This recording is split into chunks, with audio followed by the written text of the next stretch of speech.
Salut à tous! Alors on se retrouve aujourd'hui dans cette vidéo pour corriger cet exercice-là, c'est-à-dire deux calculs de dérivées de fonctions logarithmes. A priori en terminale, spécialité maths, ça peut se faire aussi ailleurs, complémentaire, STI 2D, vous y retrouverez aussi votre bonheur là-dedans.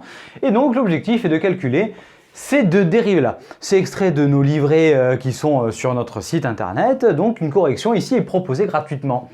Donc ici, on va commencer par un petit rappel, hyper important. On ne se lance pas dans un calcul de dérivée, sauf si les domaines sont donnés dans les exercices, mais sans donner les domaines de dérivabilité ou les domaines d'étude. Donc pour commencer, la fonction ln de u, composée de la fonction u de x dans la fonction logarithme népérien. À quelles conditions ln de u existe? Eh bien tu sais que le logarithme est défini sur 0 exclu plus l'infini, et bien pour que ln de u existe, il faut que u de x soit strictement positif. Donc si et seulement si u de x strictement positif. Donc en général, c'est ce qu'il faudra faire ici et ici, il faudra résoudre petite inéquation pour voir quels sont les domaines d'étude de chaque fonction. Puis ensuite, le rappel du calcul de la dérivée de la fonction composée, donc ln de u, eh bien, si tu t'en souviens, c'est u' sur u. Allez, maintenant qu'on a ça en tête, c'est parti, on commence à faire les deux calculs ici. Et donc, dans un premier temps, pour la première, on va commencer à regarder quand est-ce que 2 moins x est strictement positif et quand est-ce que x est strictement positif, ça c'est ok. Mais il va falloir faire l'intersection des deux. Allez, je te le présente. Alors on commence un petit peu à rédiger en disant que f existe et est dérivable si et seulement si, ça c'est strictement positif et ça aussi. Donc maintenant on résout, ça me fait x plus petit que 2 et x plus grand que 0.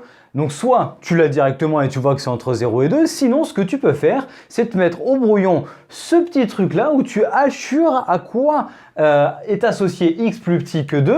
Donc x est plus petit que 2, c'est toute la partie de la droite des réels qui est ici, et x est strictement positif, c'est toute la partie de la droite des réels qui est là. Et il faut que les deux soient réunis simultanément, c'est-à-dire l'intersection. Si tu te souviens, le et, hop, c'est un inter comme ça, comme tu as vu en seconde dans tes unions et intersections d'intervalles. Alors en fait, tu vois que la partie commune, lorsque tu les superposes, en fait, c'est la partie qui est entre là et là. Donc ton domaine d'étude, ça va être entre 0 et 2. Donc maintenant, on va pouvoir dire que f est dérivable sur 0, 2 comme composé de fonctions dérivables et on va appliquer les formules.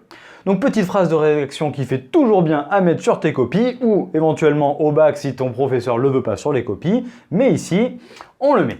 Alors, formule à appliquer, ln de u, u' sur u. Que vaut u dans la première? On l'a vu, c'est 2 moins x. Donc u' moins 1 sur u de moins x. Allez, voilà pour la première. Et ensuite, la deuxième, c'est ln de x, et ça, ln de x, tu le sais, la dérivée, c'est 1 sur x.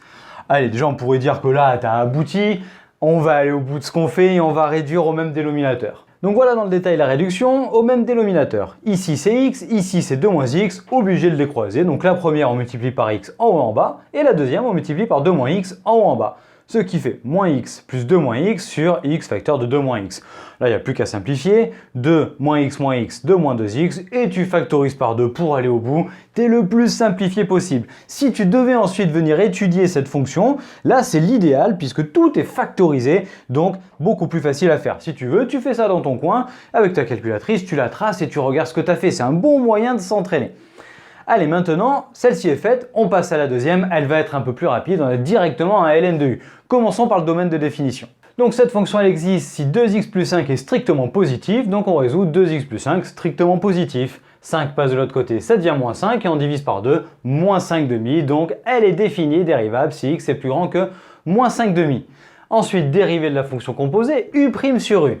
Vu que u c'est 2x plus 5, alors la dérivée de 2x plus 5, celle-là tu l'avais, c'est 2. Et ensuite sur 2x plus 5. Bon maintenant, qu'est-ce que tu peux faire de plus ici? Rien, là t'as abouti, il n'y a rien qui se simplifie. Faut pas se dire, tiens, allez, j'ai un 2 ici, il est en facteur en bas. Non, il n'est pas en facteur en bas, il est en facteur que de x. Donc pas le droit de les simplifier. Donc celle-ci était plutôt facile et si on devait l'étudier, pareil, elle serait plutôt facile à faire. Mais voilà, on a fait nos deux petits calculs de dérivés, donc entraîne-toi bien à en faire d'autres. On en a encore d'autres sur la chaîne, donc entraîne-toi à faire ça. Tu sais qu'après ça va être la porte ouverte vers les limites et les études de fonctions, donc il faut bien être au point là-dessus. Ben voilà, je te remercie d'avoir suivi la vidéo jusqu'au bout et j'espère qu'elle t'a plu. Merci de lâcher le petit pouce bleu vers le haut et t'abonner à la chaîne avec la cloche, ça nous aide à nous développer. Retrouve-nous sur notre site internet et nos réseaux sociaux pour d'autres contenus, fiches méthodes, exercices corrigés et cours détaillés avec des exemples. Je t'invite à nous retrouver dans une prochaine vidéo et je te dis à très vite. Allez, ciao à tous!